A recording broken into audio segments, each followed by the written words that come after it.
There are worlds that exist more vividly in memory than they ever did in reality. They are preserved not in stone, but in the amber of nostalgia, in the ghostly clink of ice in a highball glass, in the scent of joy perfume, and quiet money that lingers in the imagined hallways of long-demolished houses. To speak of the world that shaped Gloria Schiff is to speak of such a place. It is to conjure the New York of the mid-20th century, an island kingdom that was, for a fleeting, incandescent period after the Second World War, the undisputed capital of a new kind of empire, an empire of style, influence, and meticulously curated glamour. The homes of this elite were not just residences, they were manifestos of taste, meticulously crafted by legendary decorators like Billy Baldwin and Sister Parrish. These Fifth Avenue apartments and Long Island country estates were studied in controlled perfection. Every object, from a Ming Dynasty vase on a mantelpiece to a custom-dyed cashmere throw on a chaise lounge, was placed with intention. These were not comfortable lived-in spaces in the modern sense. They were galleries, curated to project an image of effortless grace, a grace that in truth required immense, often exhausting, effort. The architecture was both physical and social, a series of gilded cages designed to be admired from the outside, their inhabitants beautifully, perfectly confined within. Into this meticulously structured universe glided the Swans. They were not a monolith. Each was a star in her own right, embodying a different facet of this new American aristocracy. The undisputed queen, the high priestess of this cult of perfection, was Barbara Babe Paley. The daughter of a brilliant neurosurgeon, she was one of the famed Cushing sisters, all of whom married into immense wealth and influence. Babe's beauty was the stuff of legend, a long, elegant neck, large, sorrowful eyes, and a bone structure that seemed carved from alabaster. But her true genius was her style. It was an aesthetic of such flawless, understated perfection that it seemed almost supernatural. There is a famous story, perhaps apocryphal, but entirely believable, that she once tied a scarf to the handle of her handbag simply because she was warm. Photographed by a fashion editor, the act created an instant global trend. This was her power. She did not follow fashion. Fashion followed her. Her life as the wife of CBS founder William S. Paley was one of unimaginable luxury, but it was a life lived under the constant pressure of maintaining that image. A friend once said of her, "I never saw her not give a performance. Every gesture was considered, every outfit flawless." Truman Capote, who adored her to the point of obsession, saw in her a tragic perfection, once remarking that her only flaw was that she was perfect. Otherwise, she was perfect. This was the impossible standard against which all other women were measured.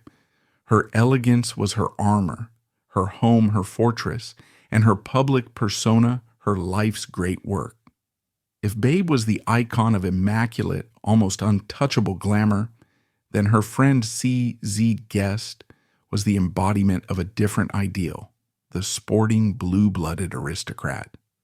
With her blonde hair, athletic build, and radiant sun-kissed smile, CZ represented a kind of effortless, old-money wasp chic. She was a world-class horsewoman, a celebrated gardener whose books on the subject became bestsellers, and the wife of Winston Frederick Churchill Guest, a polo-playing heir to a steel fortune, and a cousin of Winston Churchill. CZ's style was cleaner, more classic. She was a vision of American health and pedigree, equally at home in riding breeches at her Templeton estate as she was in a Maine Boucher gown at a gala.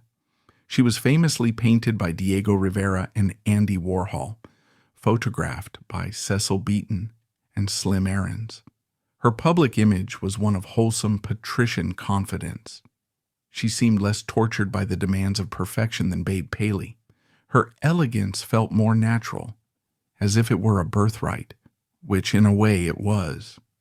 She represented the cool, unshakable confidence of the established order, a world of inherited acres, and unassailable social standing.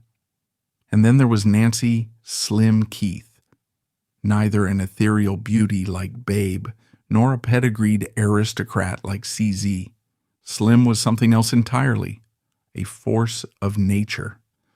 Born in California, she was a self-made woman, a girl with a sharp mind, a sharper tongue, and a lean, coltish beauty that captivated a string of powerful men, including the film director Howard Hawks, the producer Leland Hayward, and finally the British banker Baron Keith of Castleacre, which made her Lady Keith. Slim was the pragmatist of the group, the cool, discerning eye. Her style was a masterclass in modern, streamlined glamour. She was the one who famously discovered Lauren Bacall, and her influence on fashion was more direct and less accidental than Babe's. She worked with designers, championing a look of relaxed, confident sophistication, but her true currency was her wit and her loyalty. She was direct where others were oblique, funny where others were merely polite. She had a survivor's instinct, a keen understanding of the transactional nature of her world. She demanded loyalty from those she loved and was unforgiving to those who betrayed her. It was this fierce, intelligent, and deeply loyal woman who would become Gloria Schiff's dearest friend, the relationship that would serve as Gloria's passport into the very heart of this dazzling and dangerous circle. These women and others like Morella Agnelli, the Italian princess with a neck so long she was drawn by Richard Avedon to look like a literal swan, or Pamela Harriman, the politically ambitious English beauty, formed the nucleus of this society. They were bound by their wealth, their social standing, and their shared devotion to the art of living beautifully. But they were also under constant scrutiny, not just from each other, but from a powerful new media machine that was both their creator and their captor. This machine was driven by the great fashion magazines of the era, principally Vogue and Harper's Bazaar. These were not the flimsy periodicals of today. They were magnificent, heavy, glossy tomes, Bibles of style and culture whose pronouncements were taken as gospel. To be a senior editor at one of these publications was to be a true arbiter of taste, a position of immense cultural power. And these magazines were ruled by titans, women of singular vision and dictatorial authority. At Harper's Bazaar, there was the legendary Carmel Snow, who with her art director Alexei Brodovich championed a modern artistic vision, famously declaring that elegance is good taste plus a dash of daring. They created a magazine that was a visual feast, filled with groundbreaking photography and a sense of movement and spontaneity. But the true epicenter of this world, the place where Gloria Schiff would build her formidable career, was Vogue. The magazine was overseen by the brilliant Sphinx-like Alexander Liberman, but its soul, its voice, its theatrical, unapologetic glamour came from Diana Vreeland. Vreeland was not just an editor, she was an oracle. With her dramatic pronouncements, her exotic personal style, and her relentless quest for the new, she transformed fashion from something to be worn into something to be experienced. She sent photographers and models to the far corners of the earth, creating fantastical narratives that had little to do with real life and everything to do with aspiration and dreams. Working at Vogue in this era was to be an acolyte in a temple dedicated to the religion of chic. It demanded a formidable intellect, an unerring eye, and a deep understanding of the subtle codes of the world it chronicled. It was a world of immense privilege, but also of intense pressure and competition. It was here, in this high-stakes environment, that Gloria Schiff thrived, not through social connections, but through sheer competence and taste. It was into this shimmering, hermetically sealed world that a most unlikely creature intruded. Truman Capote. Diminutive, with a high-pitched, lisping voice and an almost cartoonish persona, Capote was everything the Swans were not. Flamboyant where they were restrained, openly ambitious where they feigned indifference, and born of a background of Southern Gothic dysfunction that was the antithesis of their polished pedigrees. Yet armed with his literary genius and a talent for flattery and gossip that was both dazzling and dangerous, he became their ultimate accessory. He was their confidant, their pet, their walking, talking diary. He would accompany them on their yachts, to their private lunches, to their European villas. He listened with rapt attention to their stories, their marital woes, their social anxieties, their deepest insecurities, all the while filing them away in his photographic memory. The relationship was for a time wonderfully symbiotic. They gave him unlimited access to a world of opulence and intrigue, the raw material for the grand novel he planned to write. In return, he gave them his wit, his adoration, and his celebrity, immortalizing them as characters in his public narrative. He was the brilliant, amusing jester in their court, and for a long time no one seemed to notice that the jester was taking notes. This, then, was the stage upon which Gloria Schiff's story unfolds. It was a world architecturally magnificent in its construction, a society built on a foundation of immense wealth, rigid social codes, and a shared, almost religious devotion to the idea of beauty. It was a world that was both a paradise and a prison, whose inhabitants, the Swans, were both worshipped and trapped by the very perfection they embodied. It was a world chronicled, and in many ways, created by powerful media institutions like Vogue, where professionalism and taste were the currency of power. And it was a world whose delicate equilibrium was about to be shattered by the one person who had been invited inside its gates. Gloria Schiff entered this world not as a swan, but as something quieter and perhaps more resilient.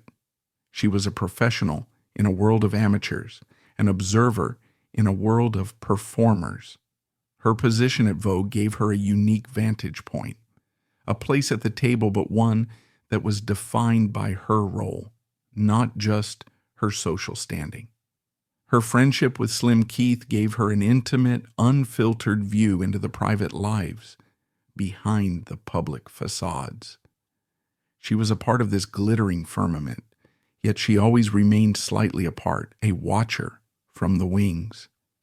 It was this position in the shadow of the spotlight that would give her the strength and clarity to navigate the coming storm. She was a keeper of the faith of elegance and order, and she was about to witness a great act of heresy, a betrayal that would bring this beautiful, fragile world crashing down, leaving her to sift through the ruins. To leave the incandescent world of the Swans, with its blinding glare of flashbulbs and inherited fortunes, and to enter the world of Gloria Schiff's beginnings is to feel a sudden, deliberate shift in atmosphere. It is like stepping from a brilliantly lit ballroom, echoing with laughter and string music, into a quiet, wood-paneled library. The air here is different. It is cooler, more contemplative. The scent of perfume is replaced by the faint, pleasant smell of old paper and leather bindings. This was the world that produced Gloria, a world not of spectacle, but of substance. And this fundamental difference in origin is the key to understanding the remarkable and remarkably private woman she would become. She was born Gloria Cutting into a family of good standing. They were not, however, possessed of the kind of dynastic, almost celestial wealth that defined the Paleys, the Guests, or the Vanderbilts. There were no railroad fortunes or steel empires in her lineage. Her family existed within the respectable upper echelons of East Coast society, a world of good schools, proper manners, and a deeply ingrained sense of civic and social duty. But there was a critical distinction. In her world, one's position was not merely a birthright to be decorated. It was a platform from which one was expected to build, to achieve, to contribute. This single fact shaped her entire existence. Unlike the Swans, who were bred for marriage and the art of elegant leisure, Gloria was raised with the implicit understanding that her mind was her greatest asset and her character her most valuable currency. This instilled in her a perspective that was fundamentally different from that of her future friends.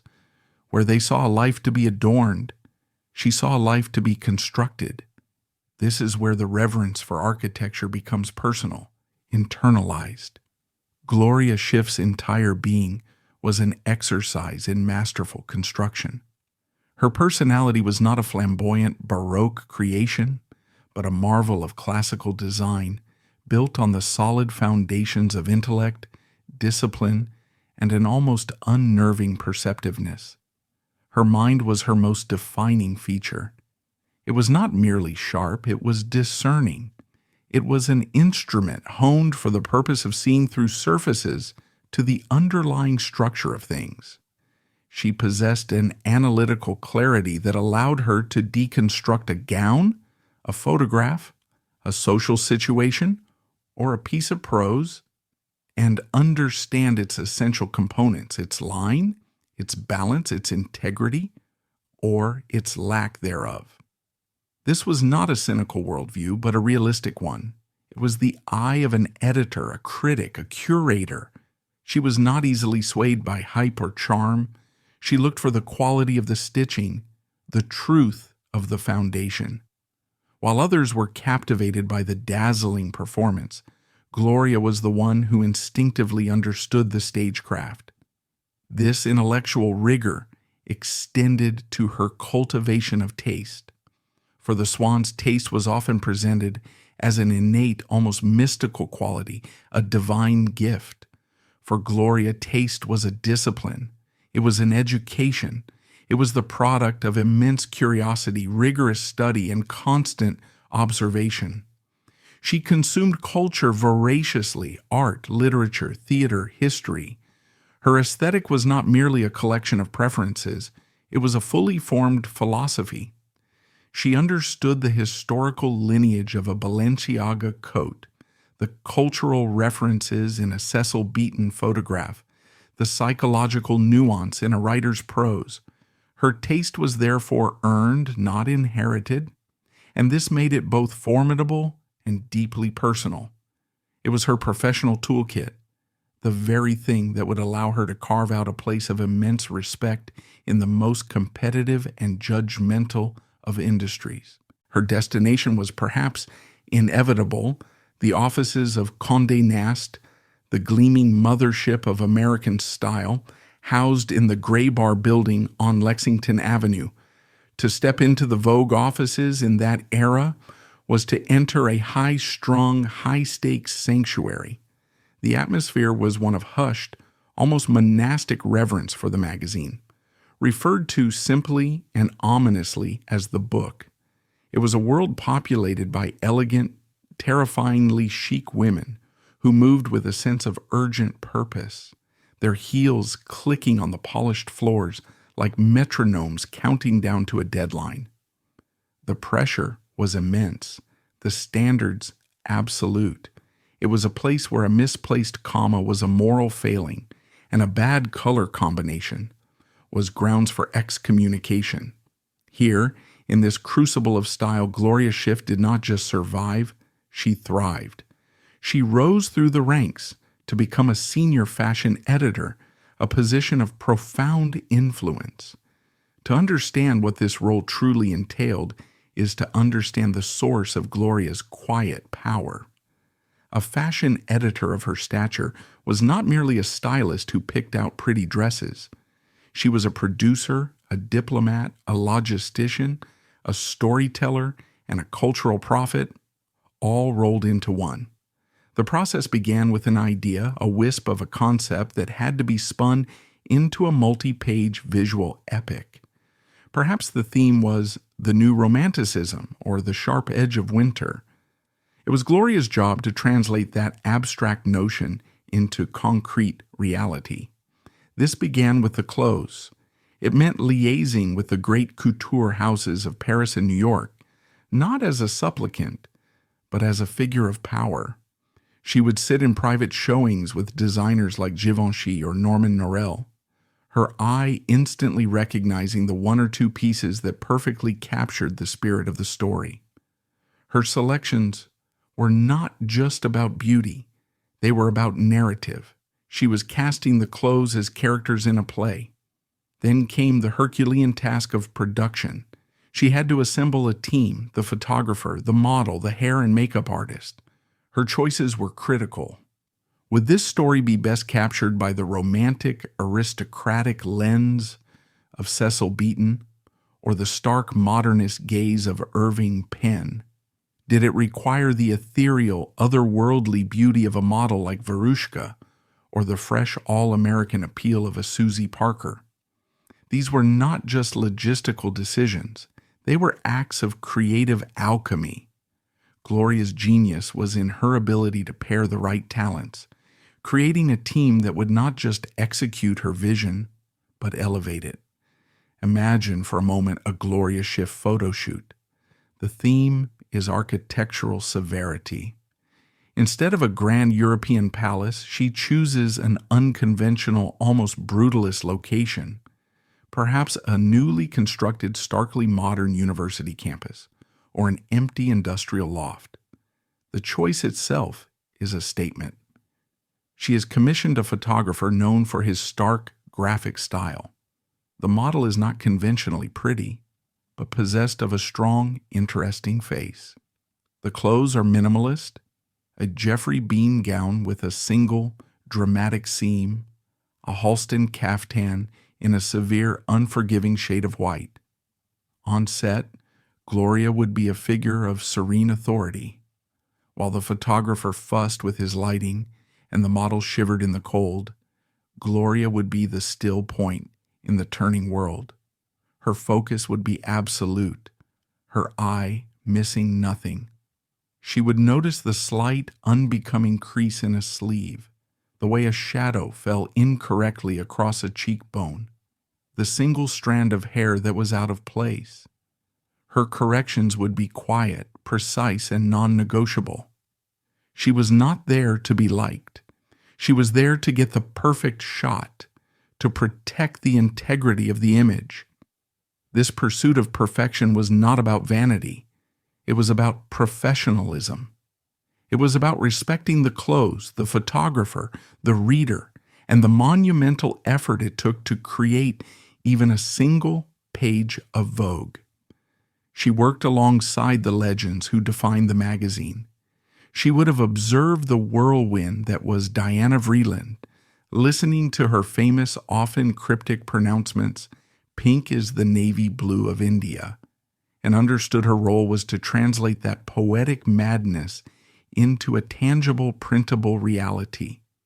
While Vreeland provided the thunder and lightning of inspiration, it was editors like Gloria who quietly built the ark. She also worked under the watchful eye of Alexander Liberman, the legendary editorial director of Condé Nast, a man who respected intellect and competence above all else. In Gloria, Lieberman would have recognized a kindred spirit, a pragmatist, a clear-eyed professional who understood that creativity without discipline is mere chaos.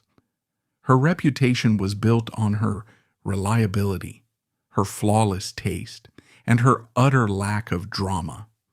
In a world of volatile artistic temperaments, Gloria Schiff was ballast. This professional persona was mirrored in her private life. Her choice of husband was, in itself, a revealing portrait of her values. She did not marry a dashing polo player or a powerful media tycoon in the mold of the Swans' husbands. She married Herbert Schiff, a respected and successful publisher and philanthropist. He was a man of the mind, a man of substance. Theirs was a partnership of equals, a marriage built on a foundation of shared intellectual interests, and a mutual respect for each other's professional lives. Their home was not another glittering stage for society. It was a salon. It was a haven of understated elegance, filled with books and art that was collected for love, not for show. Their dinner parties were not populated by the flighty gossiping set, but by writers, artists, academics, and thinkers. An evening at the Schiffs was not about being seen. It was about engaging in real conversation. It was a place where one's ideas were more important than one's pedigree. This private world was the source from which Gloria drew her strength. It was a space that validated her core values, a world away from the often frivolous demands of the social universe she orbited. It was her anchor, the place where she was not just an editor or a social figure, but a wife, a partner, and an intellectual in her own right. All of these facets of her life, her upbringing, her intellect, her career, her marriage, coalesced to forge her most defining and most valuable quality, her discretion. In the world she inhabited, a world powered by secrets and fueled by gossip, discretion was the rarest and most precious of commodities. The Swans in their circle talked. It was their pastime, their art form, their weapon. They confided in Truman Capote precisely because he was such a brilliant gossip, never stopping to think that his talent might one day be turned on them. Gloria, by contrast, was a vault. Her quietness was not a sign of weakness or shyness. It was a deliberate, strategic choice. It was a position of power. She listened, she observed, she understood, and she said nothing. This made her an object of immense trust. People knew that a confidence shared with Gloria Schiff would go no further. They knew she was not performing for an audience, that she had no interest in using personal information as social currency. Her silence was a sign of her integrity.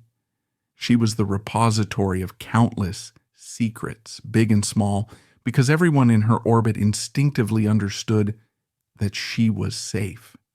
She was the grown-up in a world of brilliantly dressed, often badly behaved children. This journey, from a girl of good family to a formidable editor and a respected intellectual figure, was Gloria's own quiet masterpiece of construction. She had built a life, a career, and a reputation on the solid bedrock of her own abilities. She was a woman who commanded respect not because of the man she married or the money she had, but because of who she was and the impeccable quality of her work. By the time she stood at the epicenter of the Capote storm, she was not a fragile socialite in danger of being shattered. She was a fully realized woman, secure in her own identity, defined by her own achievements. She had become a figure of immense style, but it was a style rooted in intelligence, not just aesthetics. She had become a figure of power, but it was a power rooted in competence, not in gossip or social maneuvering.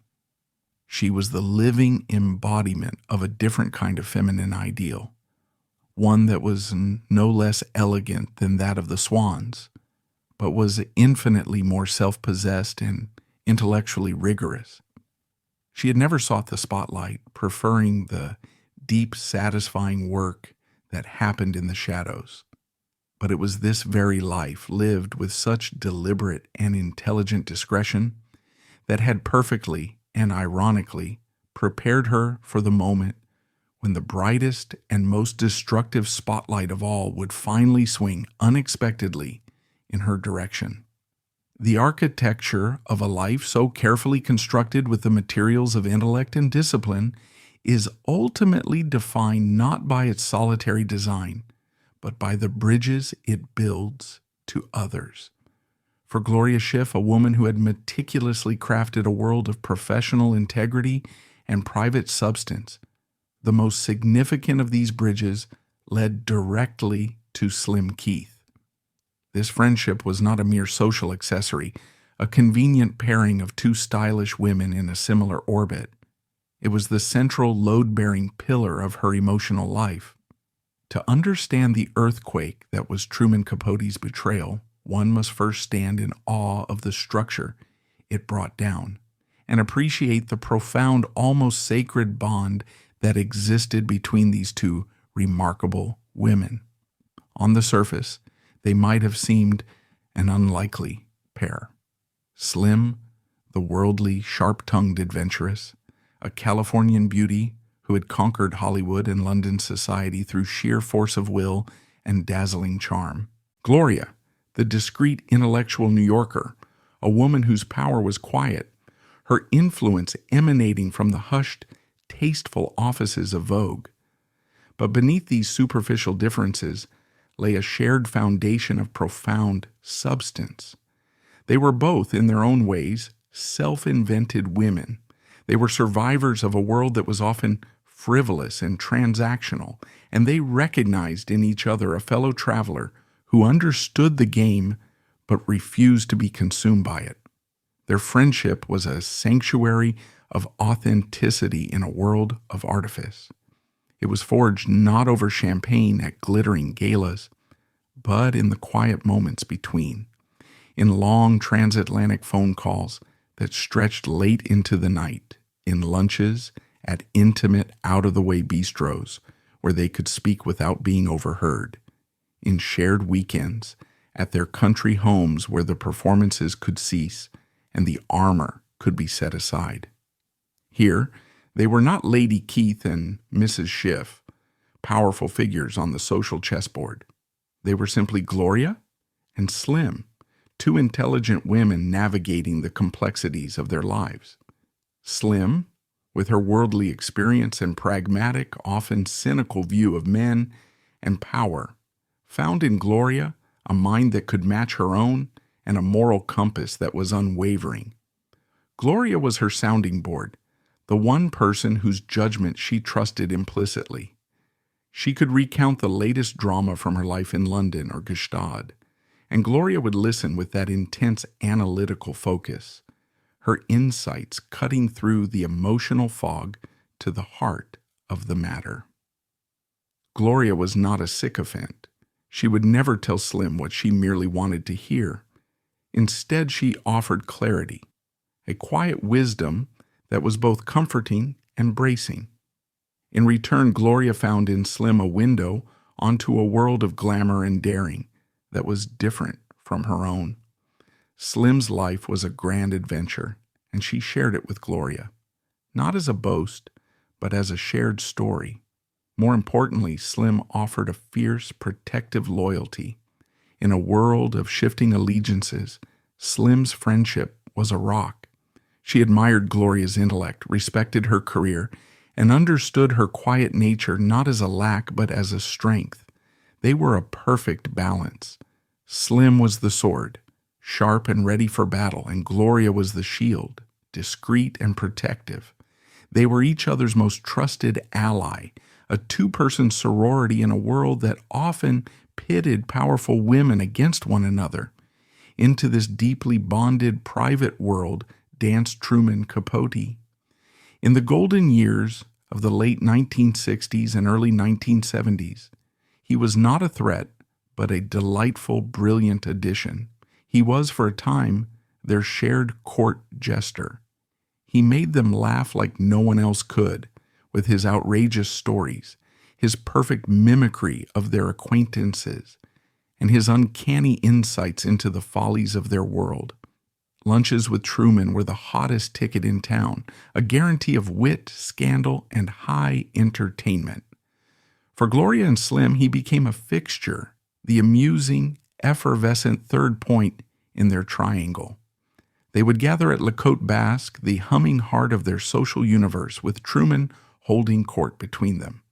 He adored Slim for her sharp wit and her trove of Hollywood stories. He respected Gloria for her intellect and her quiet authority. He called them his big mama and his intelligent woman, respectively. He would regale them with the progress on his long-awaited mythologized novel, Answered Prayers. He promised it would be his masterpiece, a modern-day Proustian epic that would lay bare the soul of the international elite. He assured them, his beloved swans, that they would be the heroines of his tale, immortalized in his luminous prose. They, in turn, offered him what he craved most, the affection and acceptance of the class he so desperately wished to join, and the intimate details of their lives, which he greedily consumed like a starving man at a banquet. There was a mournful beauty to this era, a final, sun-drenched afternoon before a storm of unimaginable fury. It was a time of perceived trust, of shared laughter and intimate confessions. The friendship felt real, the affection genuine. Gloria, the cautious observer, allowed herself to be charmed. Slim, the worldly pragmatist, allowed herself to trust, and Truman, the brilliant, damaged creature at the center of it all, was sharpening his knife, all the while smiling and calling them his dearest friends. The architecture of their relationship seemed sound, built on years of shared experiences, but they had failed to notice the fatal flaw in the foundation, the deep, dark fissure of ambition and resentment that ran through the heart of the man they had welcomed into their sanctuary. The turning point, when it came, was not a slow crack, but a sudden, violent demolition. It arrived on the newsstands of New York in the autumn of 1975, bound between the covers of the November issue of Esquire magazine. The cover itself was innocuous, giving no hint of the social atom bomb contained within. But there it was, in the table of contents, La Côte Basque, 1965, an excerpt from the fabled Answered Prayers by Truman Capote.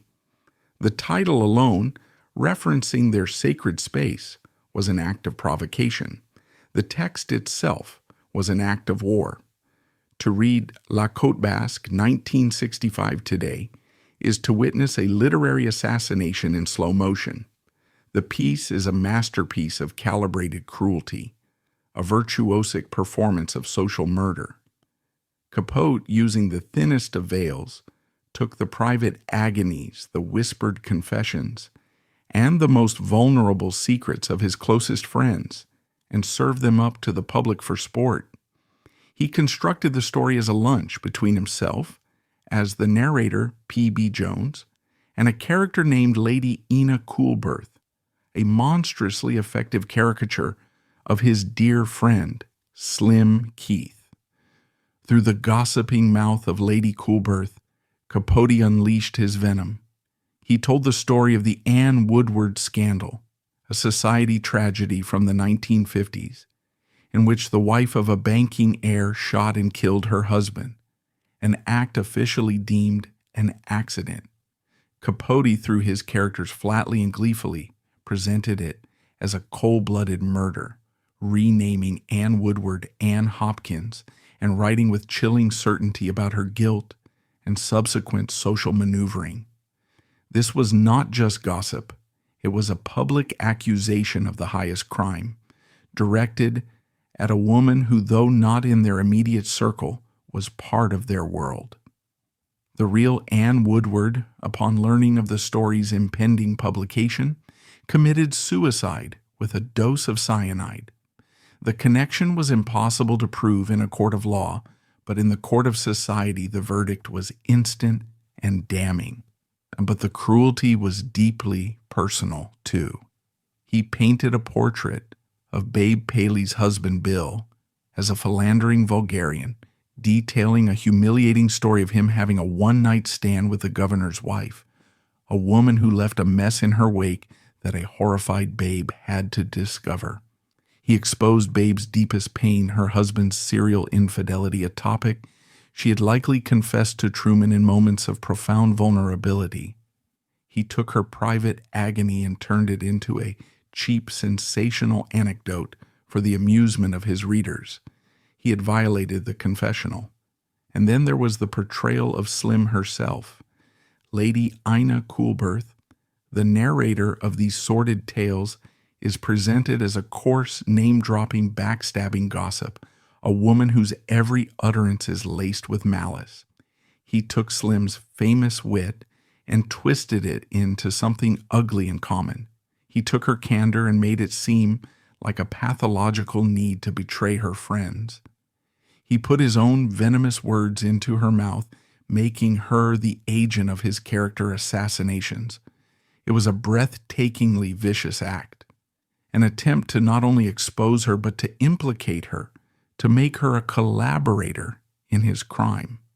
For the Swans, reading the story was like walking into their own homes and finding that a trusted guest had installed hidden cameras in every room and was now broadcasting their most private, humiliating moments to the world. The shock was seismic. The pain was unbearable. This was not a fictionalization. It was a transcription. He had used their own words, their own lives, their own heartbreaks against them. The man they had loved, trusted, and protected had revealed himself to be a spy in their midst, a smiling cobra they had warmed at their hearth. The social fallout was immediate and absolute. It was a nuclear winter. Phones began to ring across Manhattan and across the ocean to London and Paris. The conversations were filled with disbelief, then rage, then a cold, unified resolve. From that day forward, Truman Capote was a dead man. He was excommunicated with a finality that was terrifying in its totality. Doors were slammed shut. Invitations were rescinded. Phone calls went unanswered. When he would enter a restaurant, his former friends would turn their backs, a gesture of social annihilation more powerful than any shouted insult. He had wanted to write about the powerful. Now he would experience their power in its most destructive form. For Gloria Schiff, the news of the article's publication would have arrived like a physical blow. Perhaps it came in a phone call from a devastated, enraged Slim. One can imagine the scene. Gloria, in the quiet elegance of her apartment, listening with growing horror as Slim reads passages aloud, her voice trembling with a rage that went beyond mere anger into the realm of profound, soul-deep woundedness. For Gloria, this was not an abstract social scandal.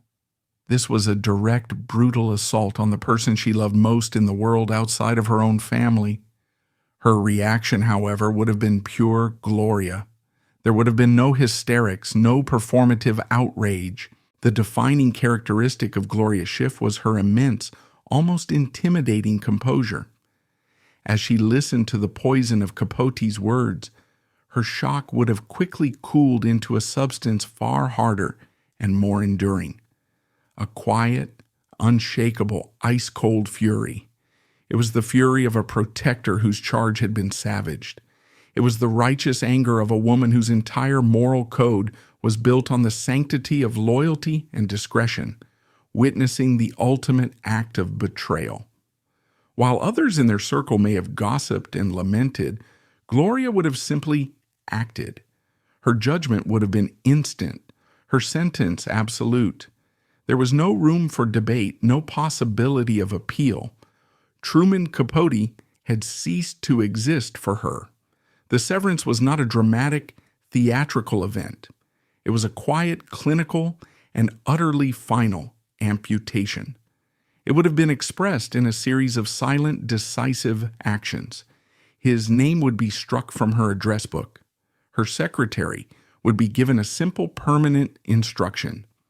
Mr. Capote is not to be put through, ever. Any letters that arrived in his familiar, childish script would be returned to sender, unopened. Any mutual invitations would be politely declined.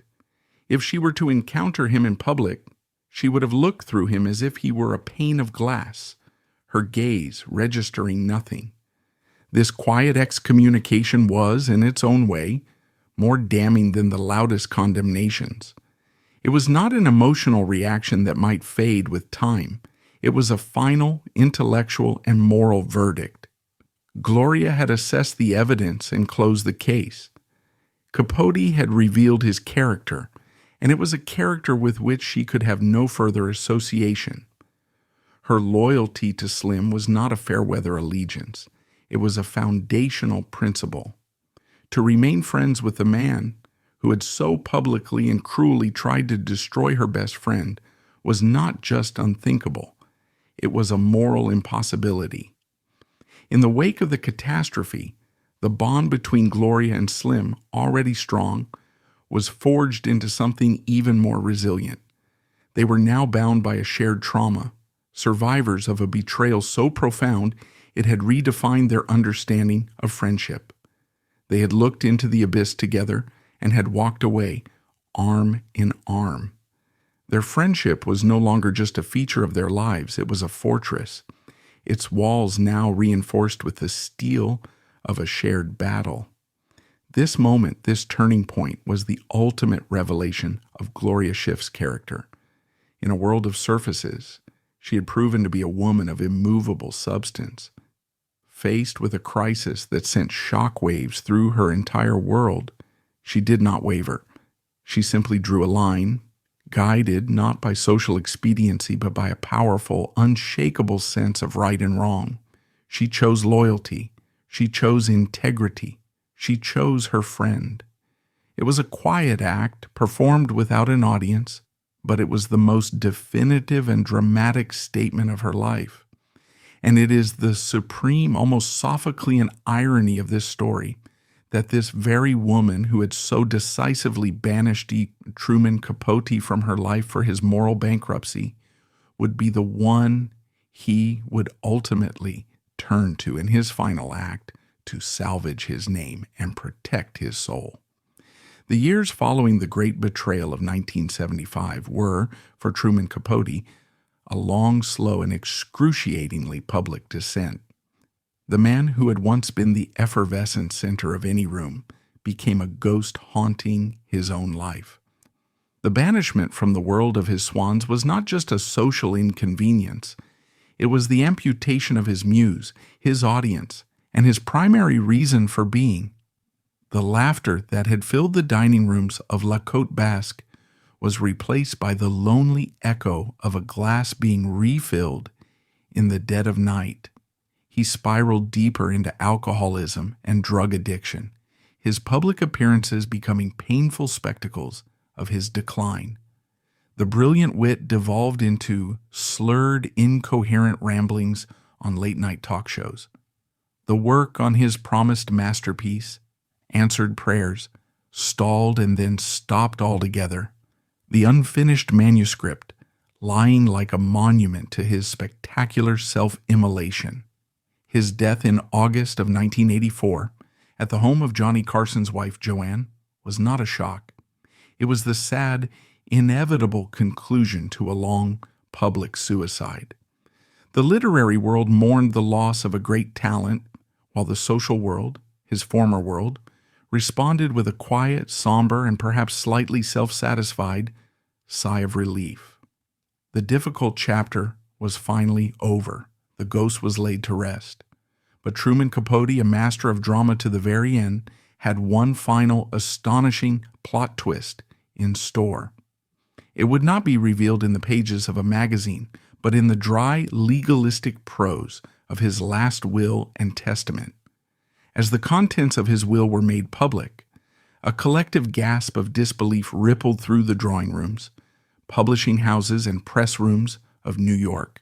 He had named his longtime, though largely estranged, partner Jack Dunphy as a beneficiary and co-executor of his literary estate. This was expected.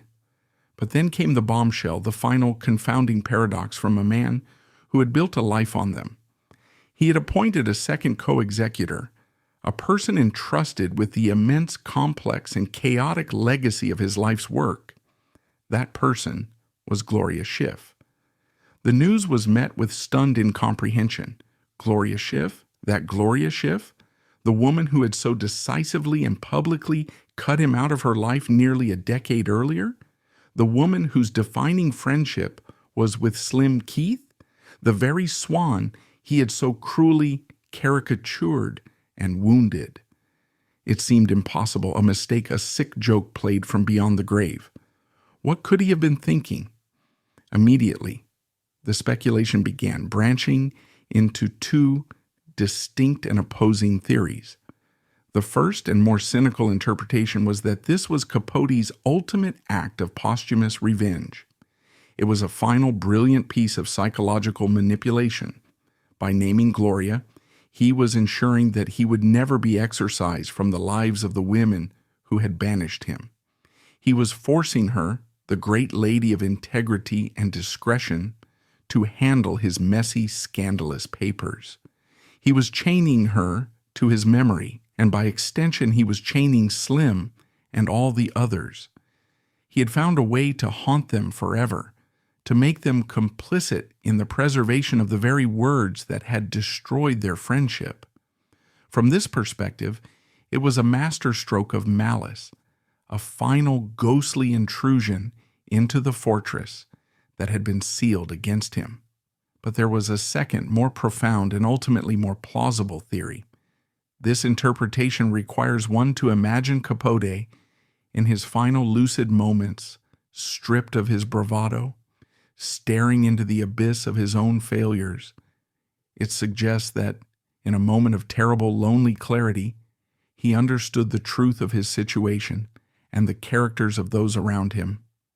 He knew his legacy was a shipwreck, a tangled mess of brilliant, completed works, scandalous fragments, and personal correspondence that could either secure his place in the literary pantheon or reduce him to a mere footnote in the history of celebrity gossip.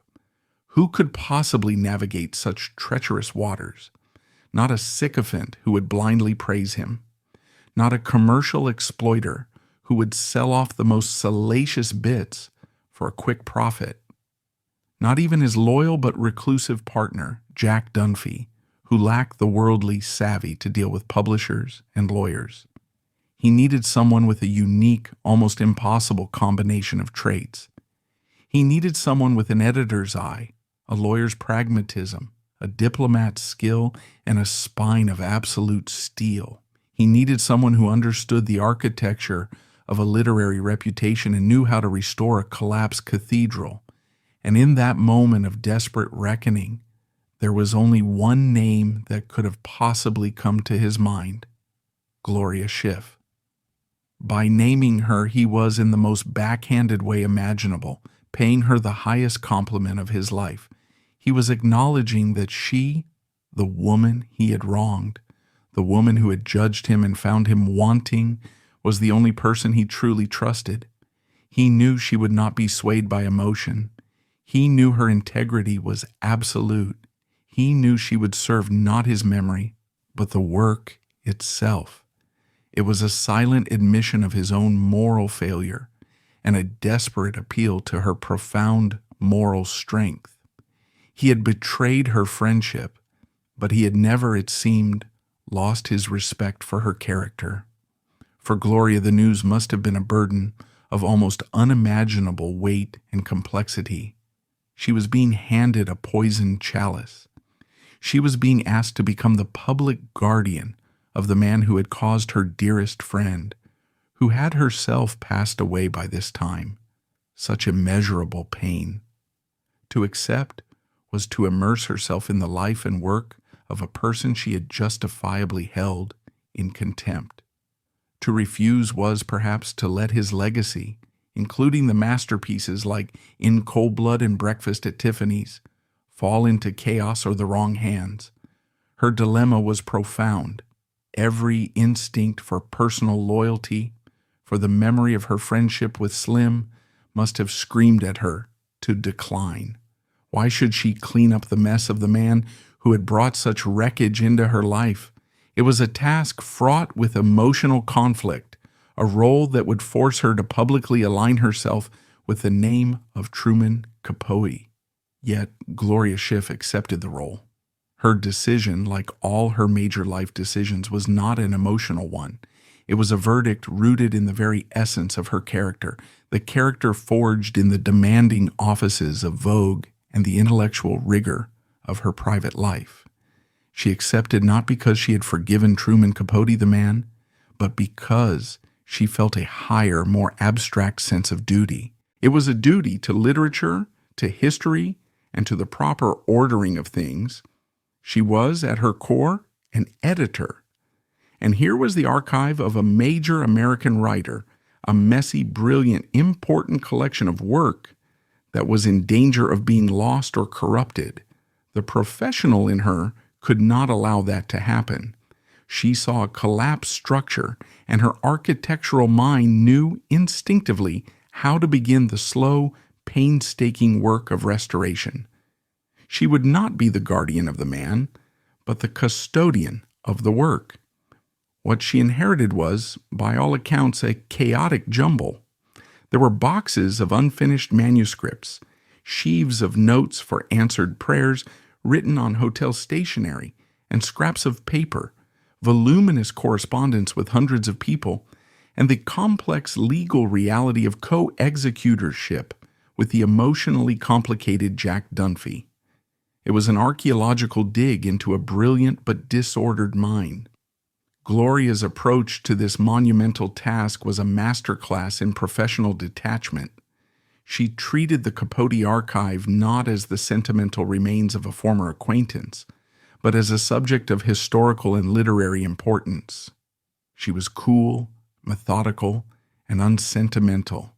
There were no public pronouncements of forgiveness, no tearful reminiscences. There was only the quiet, efficient, and formidable work of bringing order to the chaos. Those who worked with her during this period describe a woman who was all business, her focus absolute, her judgment sharp and decisive. Her first and most controversial act as executor was the decision to publish what remained of answered prayers. In 1987, the book appeared subtitled with critical honesty, The Unfinished Novel.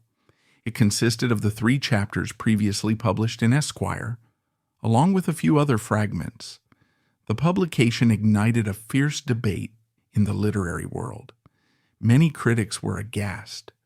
They argued that to publish an author's acknowledged failure, a work he was clearly unable or unwilling to complete, was a profound disservice to his memory. They saw it as a cynical, commercial act that cashed in on the very scandal that had destroyed him, cementing his reputation as a malicious gossip rather than a serious artist. Why not, they argued, let the troubled project die with its author and preserve the dignity of his completed masterpieces? But Gloria's decision, though never loudly defended by her in public, represented a far more sophisticated and historically responsible view. To have buried answered prayers would have been an act of censorship, an attempt to sanitize a messy and inconvenient truth. The book, in its very incompletion, was the central tragedy and the defining story of Capote's final decades. It was the project for which he had sacrificed everything. To hide it would be to create a false, incomplete portrait of the artist. By publishing it, clearly labeled as unfinished, Gloria was not presenting a masterpiece. She was presenting evidence.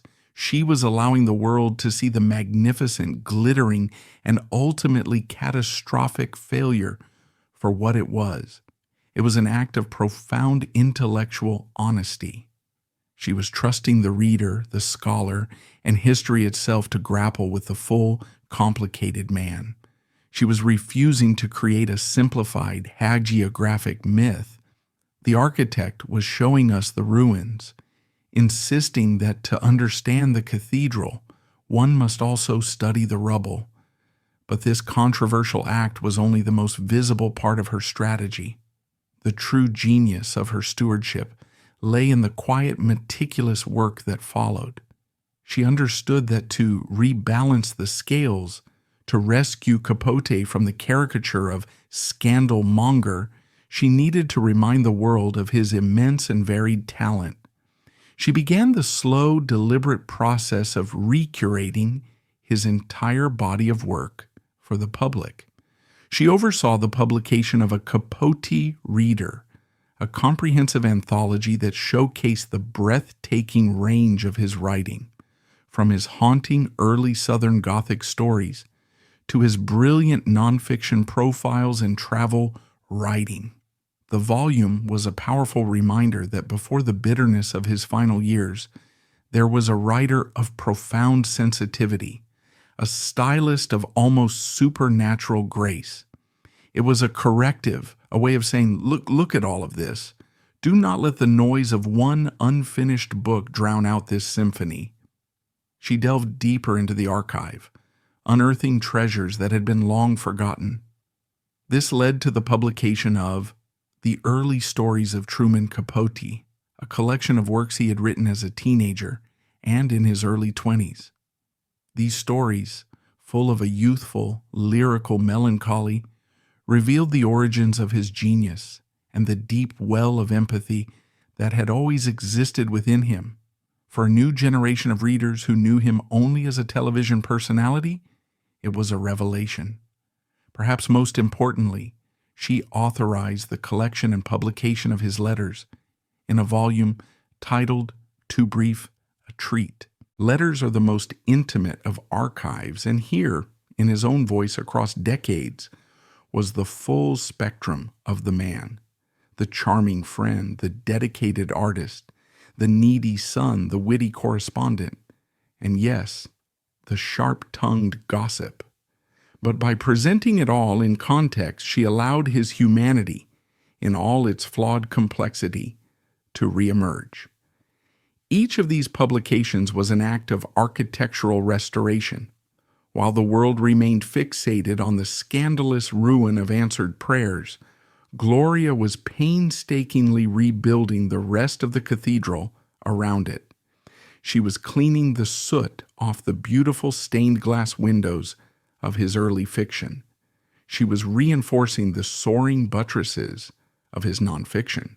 She was revealing the intricate human details of the man in his own words. She was not erasing the scandal. She was contextualizing it, making it one part of a much larger, more tragic, and more artistically significant story.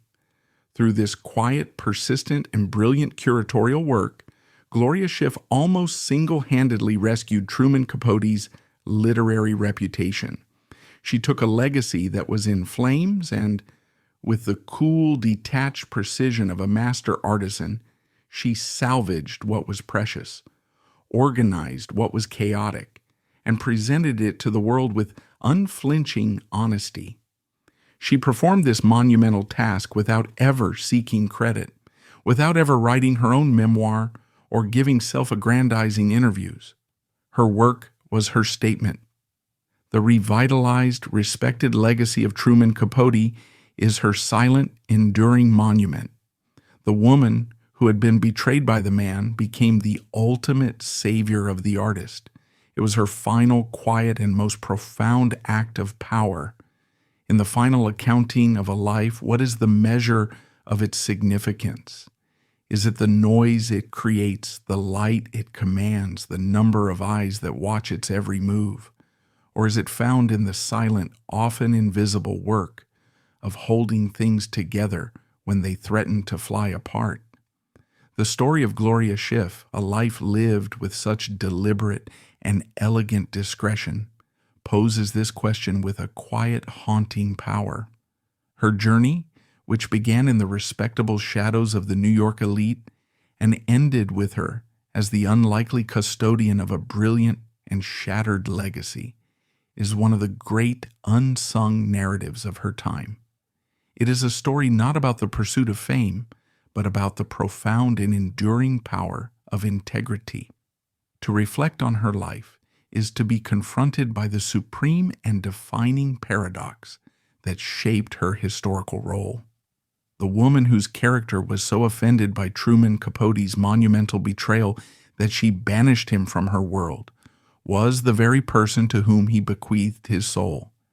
He handed her the remnants of his life's work, a chaotic archive, poisoned by the very scandal that had proved his moral undoing. It was a final desperate plea from a drowning man, and the hand he reached for was the one he had so grievously bitten. That she took that hand, not in forgiveness, but in duty, is the act that reveals everything.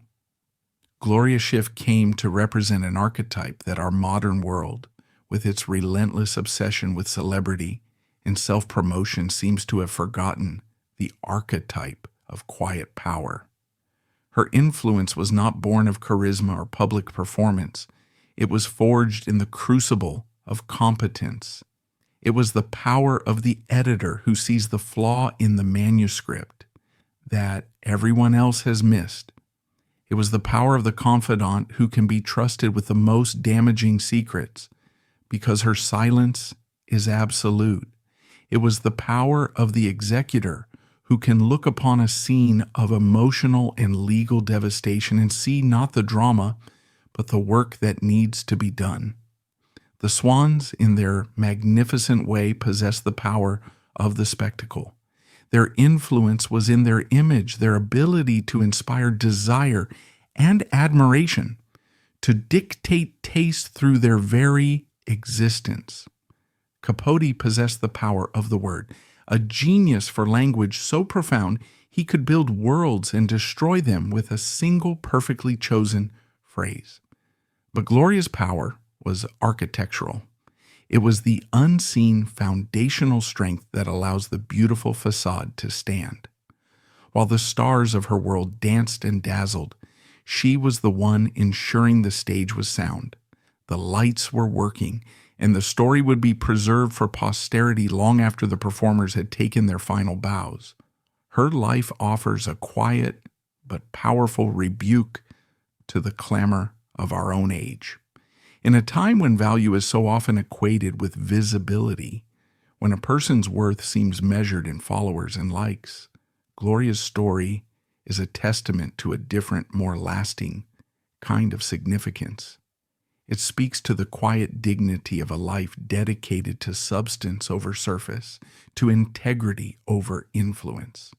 She is a reminder that the most important work is often done by those who have no interest in taking the credit. She is the patron saint of the essential, the quiet professionals who are the true guardians of our culture, the archivists, the librarians, the editors, the curators, all those who work patiently and meticulously to make sense of the beautiful chaos left behind by more volatile talents. And what, in the end, of the central irony of her story? The woman who was never a swan became the ultimate keeper of the swan's legacy. It is a fact layered with a profound and mournful poetry. The swans themselves, for all their beauty and fame, were ephemeral creatures. Their world was a moment in time, a specific convergence of wealth, style, and personality that was as brilliant and as fleeting as a dragonfly's wing. Its memory was fragile, but by accepting the role of Capote's executor, Gloria inadvertently became the chief preservationist of their entire era. For where do the swans now live most vividly? They live in the pages of Truman Capote. Their glamour, their elegance, their private heartbreaks, their coded conversations over lunch at La Côte Basque, all of it is preserved in the amber of his prose. By saving Capote's literary reputation from the wreckage of his personal one, Gloria saved them all. She ensured that the world he chronicled would not be forgotten, that the stories of Babe and CZ, and most poignantly of her dear friend Slim, would continue to be told. The keeper of the legacy became the keeper of the flock. The woman who stood just outside the circle became the one who drew its final, defining, and permanent line. To remember Gloria Schiff is to remember a woman of immense, almost formidable control, who found herself at the center of one of the most out-of-control stories of the 20th century. She did not seek the role, but when it was thrust upon her, she fulfilled it with the same quiet intelligence and grace that had defined her entire life.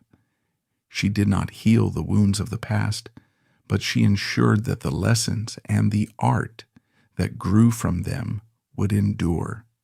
Hers is a legacy not written in headlines, but in the ordered shelves of a library, where a great, flawed American writer continues to be read and understood in his full tragic complexity.